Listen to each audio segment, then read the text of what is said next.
31 दिसंबर अभी दूर है। हो सकता है साल के आखिर में जब हम ईयर एंडर दिखाएं तो आपको बताएं कि ये साल कथावाचकों और धर्मगुरुओं की अजीबोगरीब वाणी, उनसे संग्राम और उनके अहंकार के लिए जाना जाएगा। कथावाचक अनिरुद्धाचार्य के बेहुदा बोल पूरे देश में चर्चा का विषय हैं। पूरे समाज में एक बहस चल रही है, एक कथावाचक की वाणी और मर्यादा आखिर क्या होनी चाहिए। लेकिन अब इस विवाद में एक बहुत ही प्रकांड विद्वान हैं, धर्म और शास्त्रों के बहुत बड़े ज्ञाता, धमाकेदार उनकी एंट्री हुई है और ये हैं तुलसी पीठाधीश्वर जगत गुरु रामभद्राचार्य जी। रामभद्राचार्य जी ने कथावाचकों को मूर्ख कह दिया है। लेकिन आप ये सोच रहे हैं कि अनिरुद्धाचार्य को ही कहा होगा, तो आप गलत हैं। दरअसल जगत गुरु रामभद्राचार्य जी ने बहुत चौंकाते हुए वृंदावन के प्रेमानंद महाराज जी को मूर्ख कहा है, और न सिर्फ मूर्ख कहा है बल्कि इसे सिद्ध करने के लिए प्रेमानंद महाराज को शास्त्रार्थ और श्लोकों की चुनौती तक दे डाली है। मूर्ख क्यों कहा और चुनौती क्यों दी, उससे पहले ये जानिए कि ये विवाद किस दिशा में अब मुड़ रहा है। अब इसमें कुछ सवाल हैं। क्या देश में ज्यादातर कथावाचक अज्ञानी और मूर्ख हैं? क्या कथावाचन सिर्फ पैसे और पॉपुलैरिटी का शो है? क्या कथावाचन पर सिर्फ धर्म गुरुओं का कॉपीराइट है, या कथावाचकों की लोकप्रियता से संतों में असुरक्षा, ईर्ष्या है, या कथावाचकों और संतों में दरअसल ये एक अहंकार की लड़ाई है जो शुरू हो गई है। दरअसल पिछले दिनों उत्तर प्रदेश में 2 कथावाचकों की पिटाई हुई, जिसके बाद बहस हो गई कि कथावाचन पर क्या सिर्फ ब्राह्मणों का एकाधिकार है। नेता भी इसमें कूदे थे। लेकिन अब जो विवाद है वो उससे एक कदम आगे। क्या धर्म का सच्चा और शुद्ध ज्ञान सिर्फ संत महात्मा दे सकते हैं? क्या ओरिजिनल ज्ञान जो है वो सिर्फ संत महात्मा के पास है?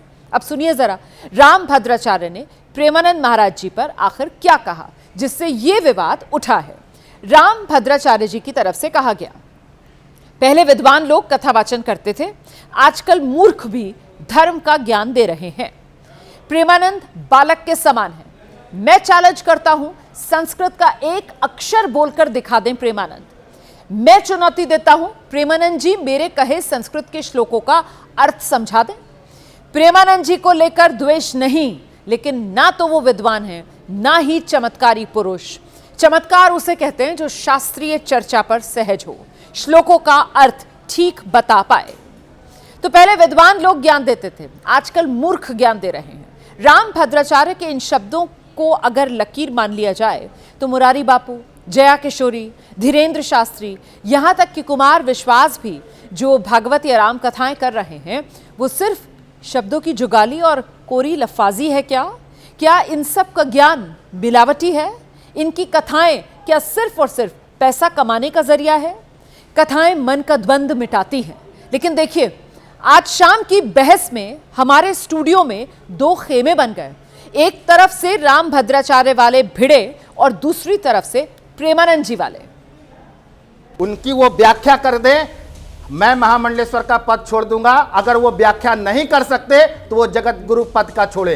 हरे हे ओम मा इखे तवर जयतवा बायावस्था देवो बाहा शाविता प्रार्पाया तो सरेश। ये अहंकार बोल रहा है उनका।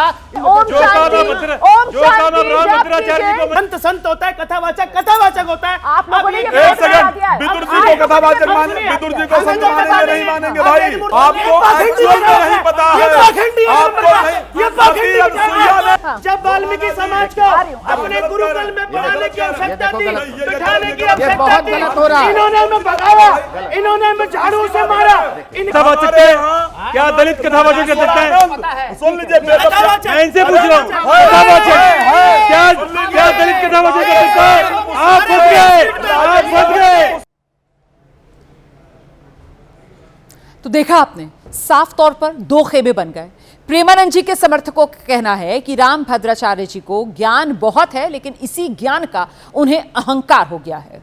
जिस तरह से उन्होंने कथावाचकों को कम करके आका और जिस तरह से प्रेमानंद जी को मूर्ख कहा, ऐसा करके उन्होंने सिर्फ अपने अहंकार का प्रदर्शन किया है। तो संतों और कथावाचकों का ये संघर्ष आगे बढ़ाएं, उससे पहले रामभद्राचार्य जी और प्रेमानंद जी, आप दोनों के बारे में विस्तार से जानिए।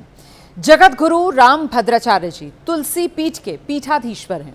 2 महीने की उम्र में उनकी आंखों की रोशनी चली गई थी, लेकिन 5 साल की उम्र में गीता और 7 वर्ष की उम्र में रामचरितमानस कंठस्थ कर ली। समस्त वेद उन्हें कंठस्थ हैं। आंखें ना होते हुए भी 80 ग्रंथ उन्होंने रच डाले। 22 भाषाओं के वो जानकार हैं। पद्म विभूषण से सम्मानित राम भद्राचार्य जी अयोध्या केस में गवाह थे। सनातन की बात वो खुलकर करते हैं। हिंदुत्व और हिंदू राष्ट्र का विचार रखने वालों के बहुत नजदीक हैं। खुद को प्रधानमंत्री नरेंद्र मोदी का अच्छा मित्र बताते हैं। प्रेमानंद महाराज जी भी एक ब्राह्मण परिवार में जन्मे। 13 वर्ष में घर छोड़ दिया। ब्रह्मचर्य की दीक्षा के बाद इनका नाम स्वामी आनंदाश्रम पड़ा और इसके बाद शरणागत मंत्र के साथ राधा वल्लभ संप्रदाय में दीक्षित हुए। 10 वर्षों तक सदगुरु की सेवा की। श्री राधा के चरण कमलों में अनन्य भक्ति हुई और वृंदावन में मधुकरी के पास फिर रहने लगे। प्रेमानंद जी की दोनों किडनियां खराब हैं। रोज डायलिसिस होता है, लेकिन नाम जप करते हैं, रोज पैदल चलते हैं, प्रवचन करने कहीं नहीं जाते, आश्रम में ही तांता लगा रहता है। हाल के वर्षों में सेलिब्रिटीज में प्रेमानंद महाराज जी को लेकर बहुत क्रेज बढ़ा है। तो दोनों बायोडेटा आपने देख लिए और ये दोनों बायोडेटा देखने के बाद कोई भी ये मानेगा कि प्रेमानंद जी नॉलेज, जो उनकी नॉलेज है वो राम भद्राचार्य जी से कम होगी। लेकिन क्या इससे प्रेमानंद जी ज्ञान देने का अधिकार खो देते हैं? क्या इससे ये सिद्ध होता है कि उनकी बातों में मूर्खता है? दरअसल अहंकार पर 4 श्लोक आपके सामने मैं रखने जा रही हूं। चारों के स्रोत अलग अलग हैं। ये भगवत गीता, चाणक्य नीति, पंचतंत्र और मनुस्मृति से लिए गए हैं। श्लोक अलग अलग, लेकिन इन्हें पढ़ें तो सबके भावार्थ लगभग एक ही हैं। और वो क्या है? अहंकार मनुष्य का सबसे बड़ा शत्रु है। अहंकार, घमंड और गुस्सा ये असुरी स्वभाव के लक्षण हैं। अहंकार बड़े से बड़े बलवान को नष्ट कर देता है और अहंकार से व्यक्ति अपनी विद्या और प्रतिष्ठा दोनों खो देता है।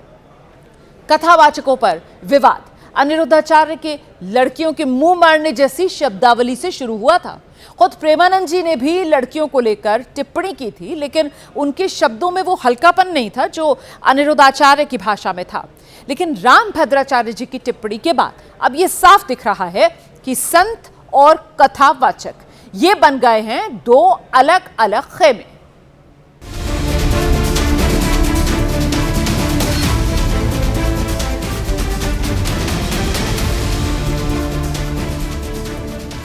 किसी एक व्यक्ति के महान होने से यह साबित नहीं होता कि दूसरा व्यक्ति छोटा हो जाता। कि राम भद्राचार्य जी का प्रेमानंद जी के ऊपर जो टिप्पणी थी वह अनुचित थी। कई बार वो ऐसी टिप्पणी करते रहते हैं जो नहीं करनी चाहिए, असामाजिक है। राम भद्राचार्य जी महाराज ज्ञान के समुद्र हैं, तो प्रेमानंद जी प्रेम के और भक्ति के समुद्र हैं। जिस तरीके से आप देख रहे हैं कि कथावाचकों में ज्ञान कम होने के लिए, संस्कार कम होने की वजह से कई तरीके की सामाजिक भ्रांतियां फैल रही हैं, तो इसीलिए उन्होंने ये शब्द बोले और मैं उनका पूर्ण तरह से समर्थन करता हूँ। राम भद्राचार्य जी संस्कृत की बात करते हैं। प्रेमानंद महाराज जी बहुत विद्वान है संस्कृत में, कभी उनसे प्रवचन साथ करके देखिए। कोई रियल में संत है तो कोई रील में संत है। ये समाज के लोगों का काम है, इसे स्वीकार करते हैं।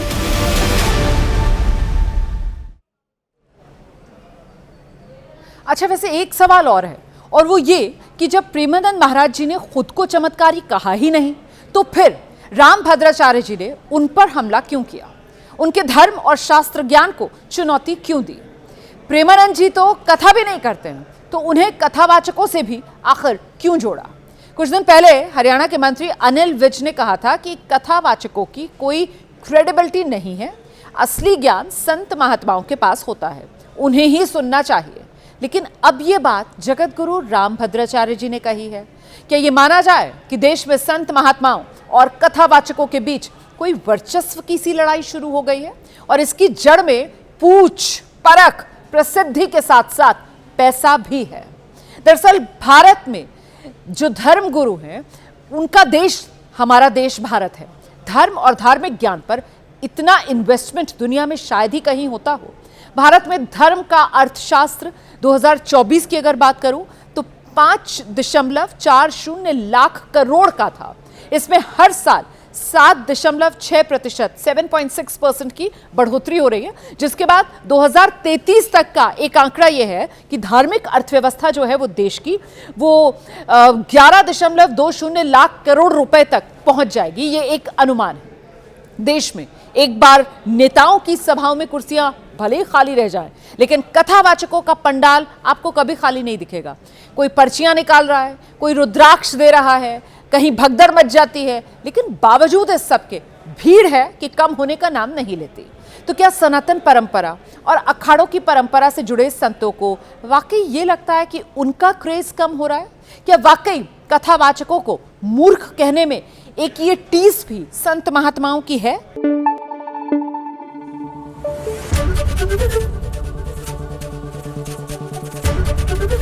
एबीपी न्यूज आपको रखे आगे।